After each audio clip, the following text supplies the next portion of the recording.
Hi hello viewers. So welcome to day 2 preparation అండి. So ఇవాళ second day కదా, so preparation start చేసేద్దాము. ఇవాళ క్వశ్చన్స్ కూడా నేను రెడీగా ఉన్నాను. సో ఇప్పుడు మనం నిన్న డే 1 ప్రిపరేషన్లో ఆల్రెడీ ఇంగ్లీష్ లాంగ్వేజ్కి సంబంధించింది మీరు చూసేసే ఉంటారు. ఓకే, సో ఇప్పుడు డే 2 ప్రిపరేషన్లో ఏంటి అంటే సెక్షన్ 2 న్యూమరికల్ ఎబిలిటీ అండి. ఓకేనా, సో సెక్షన్ 2 న్యూమరికల్ ఎబిలిటీలో మనకు వచ్చే క్వశ్చన్స్ ఎలా ఉంటాయి, సో ఎలా సాల్వ్ చేయాలి, ఓకే, సో అవన్నీ కూడా విత్ క్లూస్తో మీకు నేను ఇప్పుడు ఎక్స్ప్లెయిన్ చేయబోతున్నాను. డౌట్స్ ఉంటే కామెంట్ చేయండి. ఓకే, సో ఫస్ట్ మీరు చేయాల్సింది ఏంటంటే ఈ వీడియోకి ఒక చిన్న లైక్ అయితే ఇచ్చేయండి గైస్. సో లైక్ ఇచ్చేస్తే మీలాంటి ఇంకొంతమందికి రీచ్ అయ్యే ఛాన్సెస్ అన్నది ఉంటుందండి. ఓకే, సో చూద్దామండి. సో ఫస్ట్ క్వశ్చన్ నెంబర్ 31 నుంచి 35 వరకు కూడా ఏంటి అంటే ఇవి మనకి నెంబర్ సిరీస్ క్వశ్చన్స్ అండి. ఓకేనా, సో క్లియర్గా మనకి మొత్తం 5 క్వశ్చన్స్ వరకు కూడా నెంబర్ సిరీస్ మీద క్వశ్చన్స్ అన్నది ఇవ్వడం జరిగింది. ఓకేనా, సో వీటి ఆప్షన్స్ ఇవి. సో ఇవి ఎలా చేయాలి ఏంటి అన్నది మీకు ఒక క్లూ అయితే చూపిస్తున్నాను చూడండి. సో క్లియర్గా ఇవి నెంబర్ సిరీస్ కదా, సో చూడండి ఆ ప్యాటర్న్ నెంబర్ సిరీస్ ప్యాటర్న్ అయితే ఇదండి. సో డిఫరెన్సెస్ ఎలా వేసుకుంటారు 12, 14 ఇలా డిఫరెన్సెస్ బట్టి మీకు వచ్చింది అనమాట. సో మళ్ళీ సెకండ్ డిఫరెన్స్ కూడా వేసుకోండి. సో అప్పుడు క్లియర్గా మీకు ఆన్సర్ ఏంటి అన్నది తెలుస్తుంది. ఓకేనా, అది 31 సిరీస్ అండ్ 32 సిరీస్ ఇదండి. సో వాడు ఇచ్చిన సిరీస్ క్వశ్చన్ ఇది. ఓకేనా, సో ఇదిగోండి క్వశ్చన్ అయితే ఇది. సో దానికి ఇచ్చిన క్లూ ఇది మనకి. ఓకేనా, సో ఇదిగోండి. సో వీటికి చూడండి ప్రొడక్ట్ చేసాడన్ని. ఓకేనా, సో ప్రొడక్ట్ చేసిన తర్వాత నెక్స్ట్ మళ్ళీ డిఫరెన్స్ ఎలా ఉందండి +1 అన్నది డిఫరెన్స్ లాగా వచ్చింది అనమాట. సో అలాగా మనకి నెంబర్ ఏంటి అన్నది తెలిసింది, లాస్ట్ నెంబర్ ఏంటి అన్నది. ఇది నెక్స్ట్ థర్డ్ సిరీస్ అండి. ఇది ఇచ్చిన థర్డ్ క్వశ్చన్లో ఉన్న నెక్స్ట్ 33 ఇదిగోండి ఈ సిరీస్ అనమాట. సో ఈ సిరీస్ క్వశ్చన్కి క్లూ ఇది. ఓకేనా, సో ఇదిగోండి. సో మనకి డిఫరెన్సెస్ అన్నది చూడండి -7 -9 అంటే మనకి నెగిటివ్ నెంబర్స్లో ఆడ్ నెంబర్స్ అన్నది వచ్చాయి. సో ఆ డిఫరెన్స్తో మనం ఇలా ఫైండ్ అవుట్ చేసాం. సో నెక్స్ట్ 34 క్వశ్చన్ ఇది. ఓకే, సో 34 క్వశ్చన్కి క్లూ చూడండి. సో ఇక్కడ చూడండి ప్రోడక్ట్ ఇంటూ చేసి +4 నెక్స్ట్ +8 +8 +10 +12. సో అలాగా మనకి ఇక్కడ ఈవెన్ నెంబర్స్ అన్నది యాడ్ చేసుకుంటా వచ్చాడు మల్టిపుల్ చేసి. సో నెక్స్ట్ డిఫరెన్స్ వచ్చేసి +2 వచ్చింది. ఓకేనా, సో ప్యాటర్న్ అన్నది అలా ఉంటుంది అనమాట. సో నెక్స్ట్ ఇచ్చిన 5th సిరీస్ క్వశ్చన్ అండి. ఓకేనా, సో దానికి క్లూ వచ్చి ఇది. ఓకేనండి, సో దానికి డిఫరెన్సెస్ చూడండి ఎలా ఇచ్చాడండి +27 54 81. సో డిఫరెన్సెస్ అన్నది ఇలా వచ్చింది మనకి. సో నెక్స్ట్ మళ్ళీ సెకండ్ డిఫరెన్స్ చూడండి. సో సెకండ్ డిఫరెన్స్ ఎలా వచ్చిందండి, సో ఇక్కడ 27 డిఫరెన్సెస్లో ఉందన్నమాట. సో మనం ఇక్కడ క్లియర్గా చూడండి ఇక్కడ 27 డిఫరెన్స్ వస్తే 27 135 యాడ్ చేస్తే 182. సో అలాగా మనం యాడ్ చేసుకుంటూ వస్తామన్నమాట. ఓకేనా, సో క్లియర్గా ఇది కూడా డిఫరెన్స్ క్వశ్చన్. ఓకేనా, సో నెక్స్ట్ క్వశ్చన్ చూడండి. సో ఇది వచ్చేసి ఏంటి అంటే ప్రాబబిలిటీ మీద క్వశ్చన్ అండి. ఓకే, సో క్వశ్చన్ జాగ్రత్తగా చదవాలి. So there are blue and 4 red balls ఉన్నాయంట. if their balls drawn a random from the basket, what is the probability that will 3 balls are either blue or red? So 3 balls random గా తీసినప్పుడు మనకి ఎలా వస్తుంది probability అన్నది మనం find out చేయాల్సి వస్తుంది. ఓకేనా, సో దానికి ఇచ్చిన క్లూ ఏంటండి, బ్లూ బాల్స్ ఏమో మనకి ఎన్ని ఉన్నాయండి, బ్లూ బాల్స్ అన్నవి 3 ఉన్నాయి, అలాగే రెడ్ బాల్స్ అన్నవి 4 ఉన్నాయి. సో టోటల్గా మనకి 7 బాల్స్ ఉన్నాయి. సో ఇప్పుడు బ్లూ బాల్స్ రెడ్ బాల్స్ ఆ 3 బాల్స్లో ఏమన్నా రావచ్చు కదా, ఒక బ్లూ బాల్ రావచ్చు 2 రెడ్ బాల్స్, అలా ఎలాగన్నా మనం ర్యాండమ్గా రావచ్చు. సో మామూలుగా బ్లూ బాల్స్కి ప్రాబిలిటీ ఏంటి అంటే 3 కదా ఉన్నాయి. సో 3C3/NCR/100 NCR అనే మన ఫార్ములా ఉంటుంది కదా, సో ఆ ఫార్ములాని యూజ్ చేసుకుని రాస్తారనమాట కాంబినేషన్స్. ఓకేనా, సో కాంబినేషన్స్లో మనం రాయాల్సి వస్తుంది. సో ఇప్పుడు బాల్స్ 3 కదా, సో 3C3 టోటల్ ఎంత అండి 7.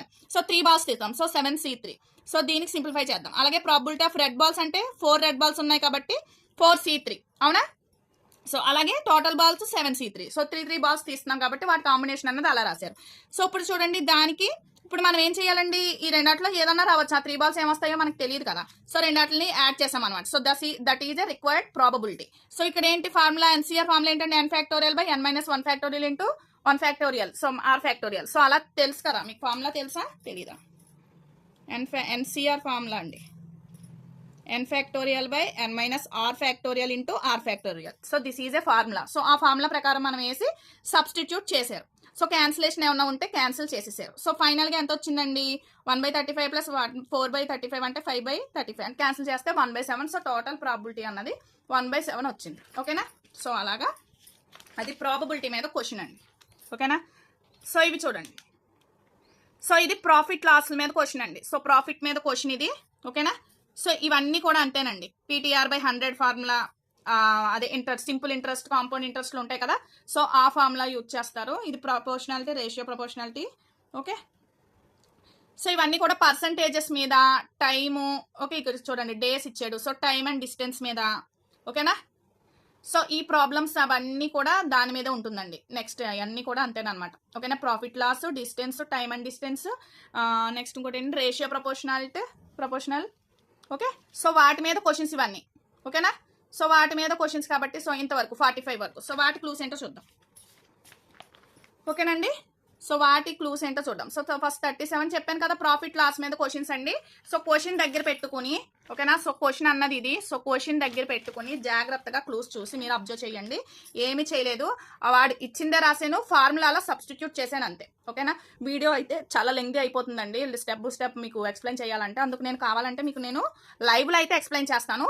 సో మొత్తం మీరు క్లియర్గా చెప్తున్నాను. ఇది ప్రాఫిట్ లాస్ మీద ఫార్ములాసే మనం వేసి చేసామన్నమాట, సబ్స్టిట్యూట్ చేసి. సో క్వశ్చన్ పక్కన పెట్టుకుని ఒకసారి ఈ క్లూస్ అన్ని కూడా చూడండి, మీకు క్లియర్గా అర్థమైపోతుందండి. సో నెక్స్ట్ క్వశ్చన్ ఏంటి ఇచ్చాడండి, అది ఎన్టీఆర్ బై పీటీఆర్ బై 100 మీద, అంటే సింపుల్ ఇంట్రెస్ట్ మీద ఇచ్చాడు.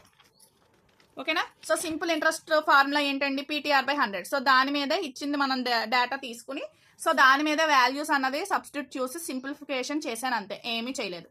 సో క్వశ్చన్ దగ్గర పెట్టుకోండి, క్లూస్ ఒకసారి చెక్ చేసుకోండి. ఓకేనా, సో నెక్స్ట్ రేషియో ప్రపోర్షనాలిటీ అండి. సో రేషియో మీద చేసాం. ఓకేనా, సో ఇవన్నీ కూడా అంటే అండి time and distance, percentages, so వాటి మీద క్వశ్చన్స్ అనమాట.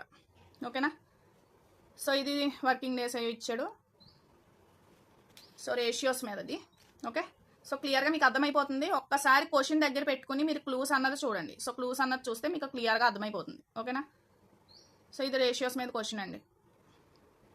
ఓకే, సో నెక్స్ట్ సో ఎంతవరకు ఉన్నాయి మనకి అవి 45 వరకు కూడా మనకి అవే క్వశ్చన్స్ క్లూస్ అనేది. ఇంకోండి ఇది టైమ్ అండ్ డిస్టెన్స్ మీద క్వశ్చన్. మీకు ఫార్ములా తెలుసు కదా, distance is equal to speed into time. So time అంటే డిస్టెన్స్ బై స్పీడ్ అంటే time by distance. Same away formulas మీరు ఆడిచ్చిన డేటాను బట్టి ఏం ఫైండ్ అవుట్ చేయమన్నాడు ఏంటి అన్నది మీరు చేయడమే అంతే, అంతకు మించి ఏమీ లేదు. ఇదేమో రేషియోస్ మీద క్వశ్చన్ అండి 43. ఓకేనా, సో దాని క్లూ అది. సో ఇది మామూలుగా అకార్డింగ్ టు ప్రాబ్లమ్ అని చెప్పి రాసాం. సో డేటా ఏమి ఇచ్చాడన్న జాగ్రత్తగా చదవండి. సో దాన్ని బట్టి తీసుకుని మనం క్లియర్గా ఇక్కడ సింప్లిఫై చేసాం, వాల్యూ ఏం ఫైండ్ అవుట్ చేసాడు అంతే. ఓకేనా, సో నెక్స్ట్ సో ఇది కూడా వాల్యూమ్ ఆఫ్ ద ఎర్త్. ఓకేనా,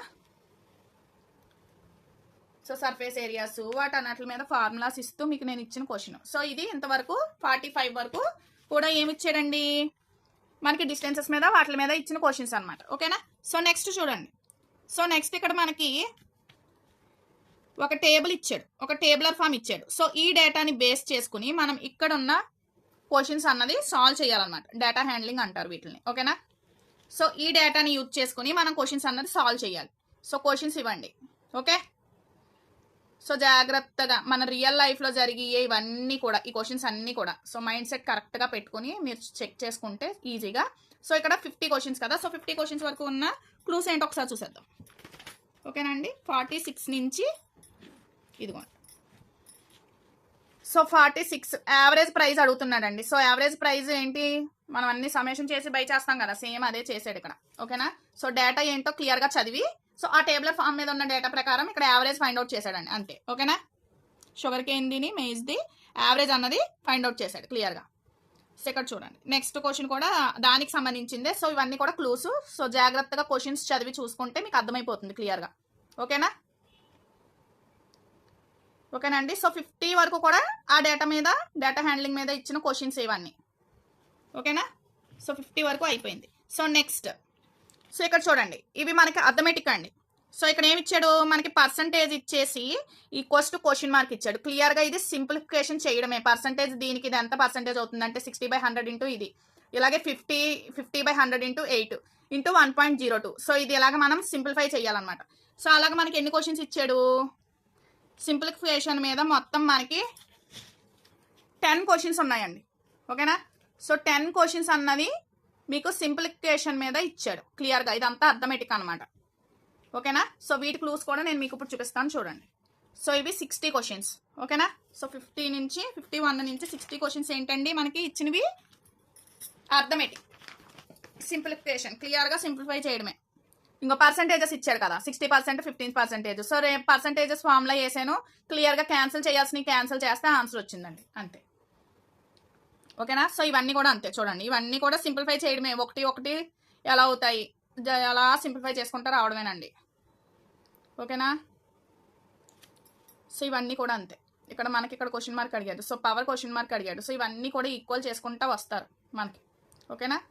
సో ఫైనల్గా ఇక్కడ మనకి ఏమయ్యాయండి, bases are equal, so powers are equal. So power value ఎంత అన్నది తెలిసిపోతుంది. సో మొత్తం ఇవి 10 క్వశ్చన్స్ సింప్లిఫికేషన్ మీదే ఉంటాయి.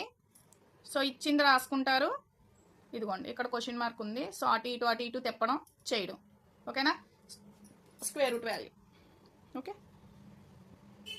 సో నెక్స్ట్ ఇదిగోండి, సో ఇదంతా కూడా అదేనండి. సో మొత్తం సింప్లిఫికేషనే, క్వశ్చన్ మార్క్ ఉన్న ప్లేస్లో ఏముంటుంది వాల్యూ అన్నది మనం ఫైండ్ అవుట్ చేయాల్సి వస్తుంది. సో స్టెప్ బై స్టెప్ చూడండి ఎలా వేసాడు ఏంటి అన్నది, ఓకేనా. సో ఇదిగోండి విత్ ఫార్ములాస్ కూడా ఎలా వస్తాయి ఏంటి అన్నది కూడా ఇక్కడ ఎక్స్ప్లెయిన్ చేశాడు క్లియర్గా, ఓకే. సో 60 వరకు కూడా క్వశ్చన్స్ అవ్వండి, ఓకేనా.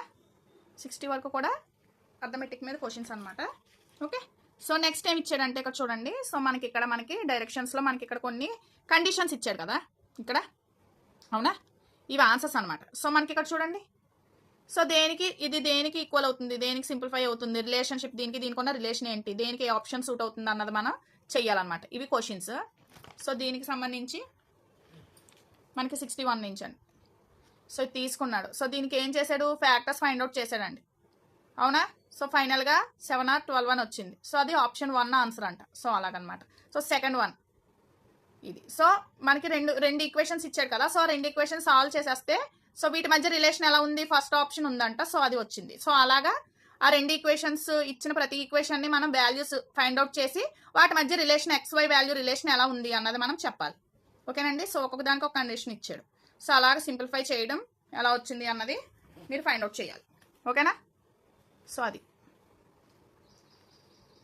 సో ఇదండి ఈ వీడియోలో మీకు మొత్తం 35 క్వశ్చన్స్ మీద 35 క్వశ్చన్స్ చెప్పాను, ఓకేనా.